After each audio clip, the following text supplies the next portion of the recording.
Sally grows close to Nurse Nellie Keane as rumours begin to circulate about their intimacy at the camp on Tenko at 9 p.m. But first, sit back and relax with the Thamesmen.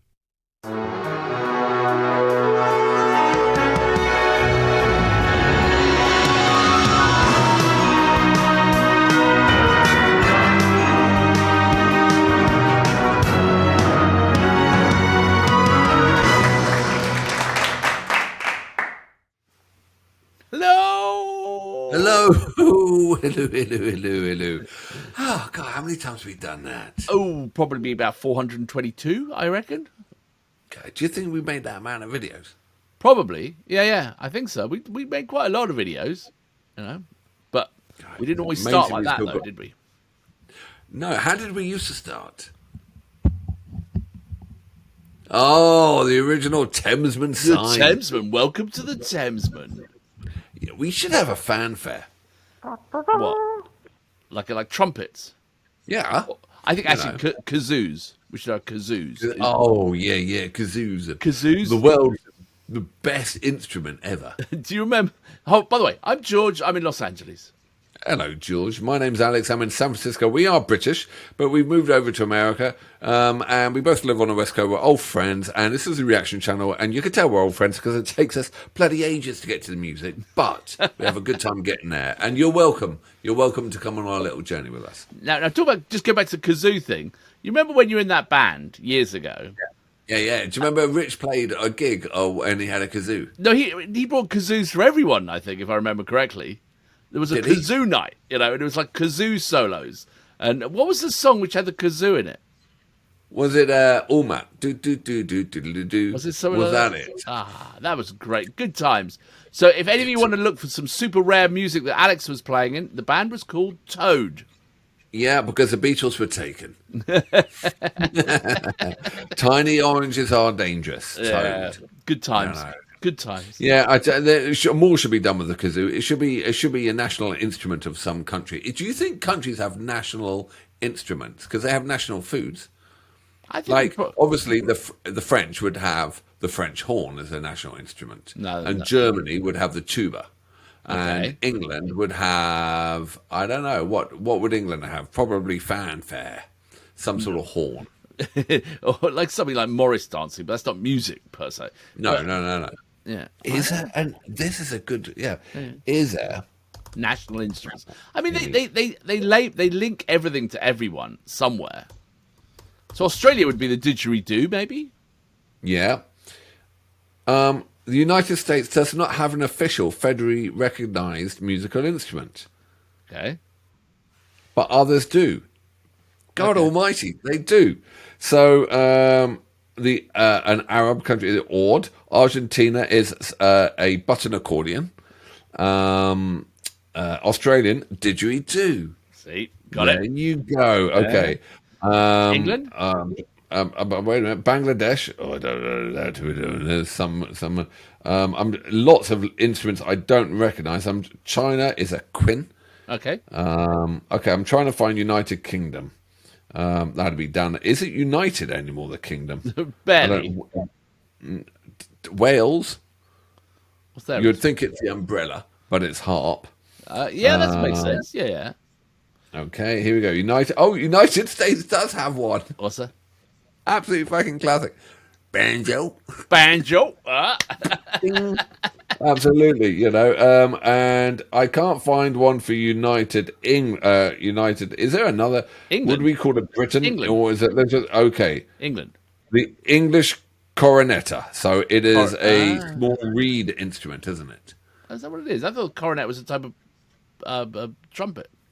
In Greece, it's a bouzouki, and on the island, my wife is Greek. For those who don't know, God bless her, keep her in children and gold. And on the island, they have a bouzouki player. Okay. They have one bouzouki player on the island that she comes from, and he's got an amp. And Oh, there's really? only two settings.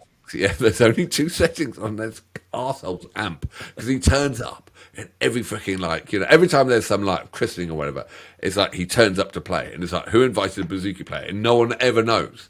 But he's got two settings on his amp we've worked out. He's got loud, and he's got fucking loud. They're the only two. They're the only two, and it's not really an instrument. It's very harmonious. Do you know what the national instrument of Hawaii is? The ukulele. Yeah, you're good at this. I tell you. Yeah. Oh dear. Anyway, God, there you go. I did not know that that countries had national instruments. Everything gets assigned, like flowers. You have a national flower, a national tree, a national food, and everyone tries to claim something as their own at some point, don't they? The states have their thing. I love the national food for America. It's so classy. What's that? The hamburger. Basically, America's a banjo and hamburgers. Yeah, kind of sums it up, really, doesn't it? I know. And I wonder what national food for Australia is.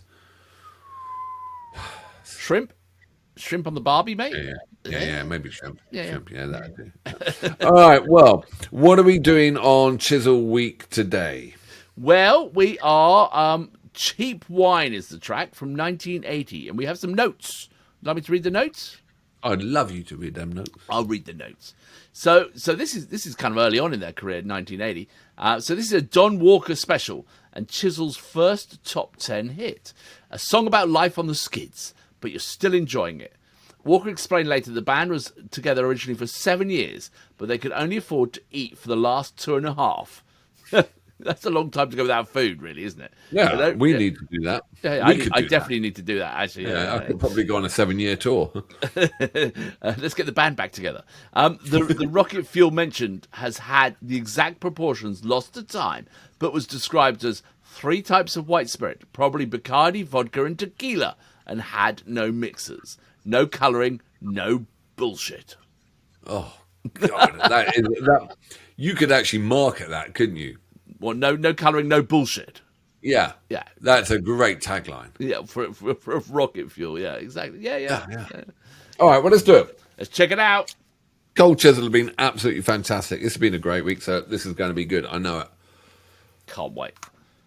Yeah, so this is a recording at the Manly Vale Hotel. So Manly, which is in Sydney, Australia. Is it? Mm-hmm. All right, count me in. Are you ready, sir? 3, sir. 2, 1, go. Here's the current single.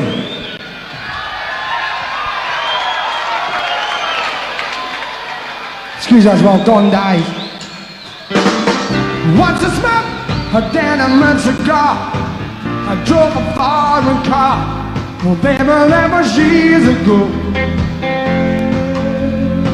I left it all behind. I had a friend, I heard she died. Well, on a needle she was crucified. Baby, that was years ago. I left it all behind. All my cheap wine and a feeling low. Cheap wine and a feeling low. Come on, come on, come on. I don't mind taking charity from those that I despise. I don't really need your love. I don't need your love. Baby, you can shout at me, but you can't meet my eyes. I don't really need your love. I don't need your love. I got my cheap wine and a feeling low. Cheap wine and a feeling low. Come on, come on. Come on, come on, come on. Sitting on the beach drinking rocket fuels, yeah. I spent the whole night breaking all the rules,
that? Well, we've been talking about this Australian pub rock, and if this was the Manly Vale Hotel, that is the sort of antithesis, or that is them pub rocking. You know what I mean? Rather than seeing them in the big Horden Pavilion in the round, that's what they were like when to see them in the local hotel.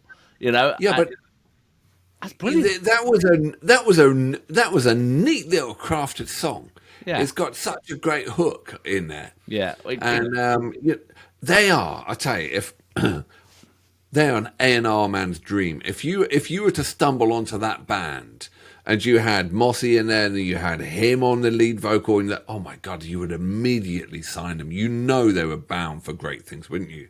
Well, I mean, like I said, that was their first top 10 single or whatever they happened to be. I mean, they'd obviously been signed at that point. They'd obviously been, being promoted, but it was still like pre, big arenas, big outdoor festivals, big shows.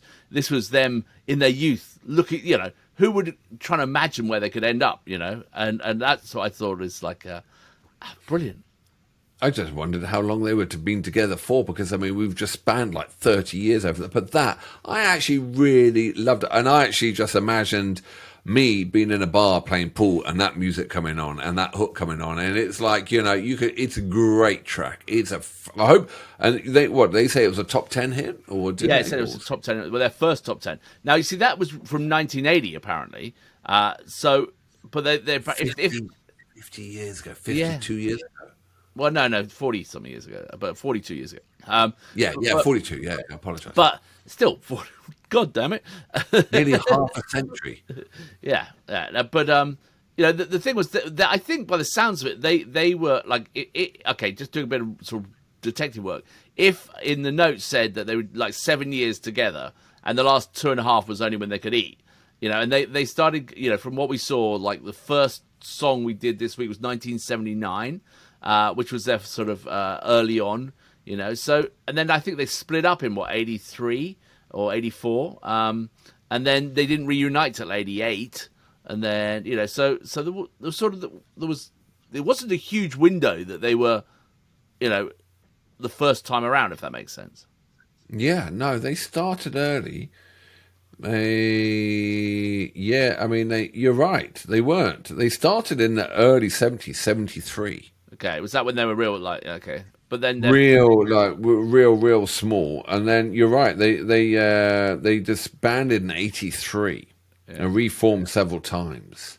So that was the bulk of their work from 73 to 83. Yeah, so but 10 years. As we saw, like one of the first singles and first songs was 79. So there was a long period when they weren't like making, released the materials, So. Yeah, but I mean, I'm just looking here. 79 to 80, they did an album East, and 81 to 82, they did Swing Shift, and they did 83, then they broke up, and then they 84. I mean, basically, they just ran out of money. They got themselves drunk and crashed a few cars, and they had to get back together again. And then the bass player spent all his money, and then they had to get to a tour for him, and then some a typical band thing, right? Yeah, brilliant. That's brilliant. Well, I mean, I think they are the real deal. They are, as I think our friends in Australia say, fair dinkum. Wouldn't they? Proper deal. I don't know if fair dinkum, if they do say that. Or is that just us? We don't say toodle pip. I don't know if they say fair dinkum, and also, what the hell does fair dinkum mean? I'm sure someone will tell us. Australia, do you really say fair dinkum? Because I'll swap you, because we don't say toodle pip in England. I think we should, though. I think it would kind of surprise people, Do you think? No. No? I once went to a Renaissance fair in Rhode Island of English people, and they were all they were all very large. Shall we say? I don't want to be fattest. They were well fed, fat, and they're all, and Americans, they were all eating their turkey legs, and they were going around and they were saying toodle pip to each other. Oh, really? And then they had actors as well, and then one of them might insult each other, and they might have a sword fight and throw their turkey legs to the ground. And I was the only bona fide English person there, and I had to buy a ticket to get in. You could have sneaked in as one of the actors, couldn't you? Well, the highlight of this Renaissance fair, from, obviously for the Renaissance period in England, was they had a liger.